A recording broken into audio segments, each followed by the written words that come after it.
അസ്സലാമു അലൈക്കും വറഹ്മത്തുള്ളാഹി വബറകാതുഹു. മറ്റൊരു സംശയം. എൻ്റെ മൂത്തച്ചി പ്രഗ്നൻ്റ് ആയപ്പോൾ ആൺകുട്ടിയാണെങ്കിൽ ഹാഫിളാക്കാമെന്ന് ഉമ്മ നേർച്ചയാക്കി. കുട്ടി ആൺകുട്ടി തന്നെയായി. ഇപ്പോൾ 8 വയസ്സായി. കുട്ടിക്ക് ഹാഫിളാവാൻ താല്പര്യവുമില്ല. ഈ നേർച്ചയാക്കിയത് എങ്ങനെ വീട്ടും? നേർച്ച പറഞ്ഞത് തിരിച്ചെടുക്കാൻ പറ്റുമോ എന്നതാണ്.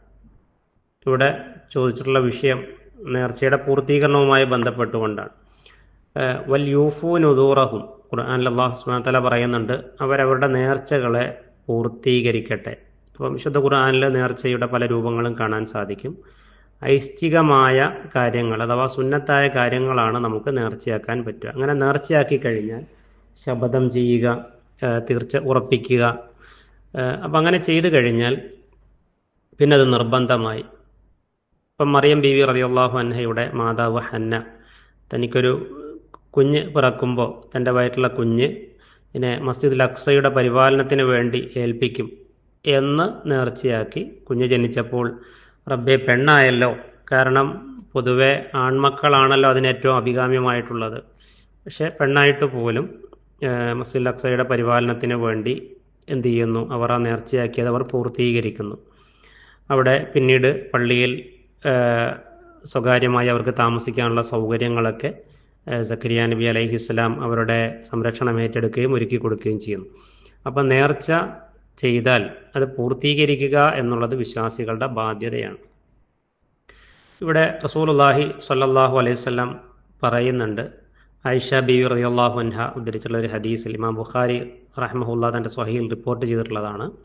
മൻ നദറ അൻ യുതിയ അല്ലാഹ തആല ഫൽയുതിഉഹു, ഒരാൾ അള്ളാഹുവിന് വിധേയപ്പെടാനും കീഴൊതുങ്ങാനുമാണ് നേർച്ചയാക്കിയത് എങ്കിൽ അവനത് അനുസരിക്കട്ടെ, അഥവാ അത് പൂർത്തിയാക്കട്ടെ. ഒമൻ നദറ അൻ യഅസിയ അല്ലാഹ തആല ഫലാ യഅസിഹി, ഒരാൾ അള്ളാഹുവിനെ ധിക്കരിക്കുന്ന വിഷയത്തിൽ അഥവാ റബ്ബ് ഹറാമാക്കിയൊരു വിഷയത്തിലാണ് ഞാനങ്ങനെ പ്രവർത്തിക്കും ചെയ്യും എന്ന് നേർച്ചയാക്കിയത് എങ്കിൽ അള്ളാഹുവിനെ അവൻ ധിക്കരിക്കാതിരിക്കട്ടെ, അഥവാ അത് പൂർത്തീകരിക്കാതിരിക്കട്ടെ. അപ്പോൾ അങ്ങനെ വരുമ്പോൾ അതിൻ്റെ പ്രായശ്ചിത്തം കൊടുത്തൊഴിവാകുക. ഇനി ഐച്ഛികമായ സുന്നത്തായ ഒരു കാര്യമാണ് നേർച്ചയാക്കിയതെങ്കിൽ അത് പൂർത്തീകരിക്കാനുള്ള ഒരു സാഹചര്യം ഒത്തുവരുന്നില്ല എങ്കിൽ, അതല്ലെങ്കിൽ പൂർത്തീകരിക്കാൻ സാധിക്കുന്നില്ല എങ്കിൽ അതിൻ്റെ കഫാറത്ത് നൽകിക്കൊണ്ട്, പ്രായശ്ചിത്തം നൽകിക്കൊണ്ട് അതിൽ നിന്ന് ഒഴിവാകാവുന്നതാണ്. കഫാറത്തുൽ യമീൻ, ഒരാൾ ശപഥം ചെയ്താൽ അതിനുള്ള പ്രായശ്ചിത്തം എന്ന് പറഞ്ഞുകൊണ്ട് സൂറത്തുൽ മാഇദയിലെ 89-ാമത്തെ ആയത്തിൽ അള്ളാഹു പറയുന്നത് ഇങ്ങനെയാണ്.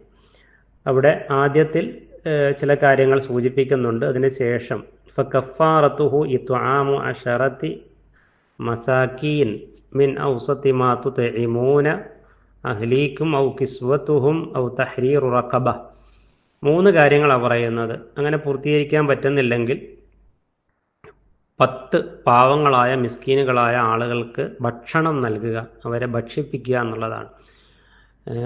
മാന്യമായ രൂപത്തിൽ അവർക്ക് ഭക്ഷണം കൊടുക്കുക. അതല്ലെങ്കിൽ 10 പേർക്ക് വസ്ത്രം നൽകുക, അതല്ലെങ്കിൽ ഒരു അടിമയെ മോചിപ്പിക്കുക. ഈ രൂപത്തിലാണ് അല്ലാഹു സുബ്ഹാനഹു വ തആല പറഞ്ഞിട്ടുള്ളത്. ഇനി അതിനൊന്നും സാധിക്കാത്തവരാണെങ്കിൽ ഫമൻ ലം യജിദ് ഫസിയാമു സലാസതി അയ്യാം, അതിന് സാധിക്കാത്തവർ ആണ്, സാമ്പത്തികമില്ലാത്തവർ ആണ് എങ്കിൽ 3 ദിവസം അവർ നോമ്പ് എടുക്കുക എന്നുള്ളതാണ്. ദാലിക കഫാറത്തു അയ്മാനിക്കും ഇദാ ഹലഫ്തും, ഇതാണ് നിങ്ങൾ നേർച്ച നടന്നിട്ട് പൂർത്തീകരിക്കാൻ പറ്റിയിട്ടില്ല എങ്കിൽ അതിൻ്റെ കഫാറത്ത്, പ്രായശ്ചിത്തം എന്ന് പറയുന്നു.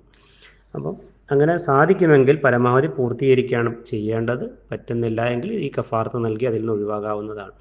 ഇവിടെ മാതാപിതാക്കൾ അതിന് തയ്യാറാണ്, പക്ഷേ ആ കുട്ടി അതിന് താല്പര്യം കാണിക്കുന്നില്ല എങ്കിൽ ഒരിക്കലും അത് പൂർത്തീകരിക്കുക സാധ്യവുമല്ല. കഴിയുമെങ്കിൽ കുട്ടിക്കത് പറഞ്ഞു കൊടുത്ത് കുട്ടി അതിൽ തൽപരനാക്കുക, പൂർത്തീകരിക്കാൻ ശ്രമിക്കുക. ഇനി അതിന് സാധ്യമല്ല എങ്കിൽ അതിൻ്റെ കഫാറത്ത് നൽകി ഒഴിവാകുക. ഇതാണ് ചെയ്യേണ്ടത്. വല്ലാഹു തആല ആലം.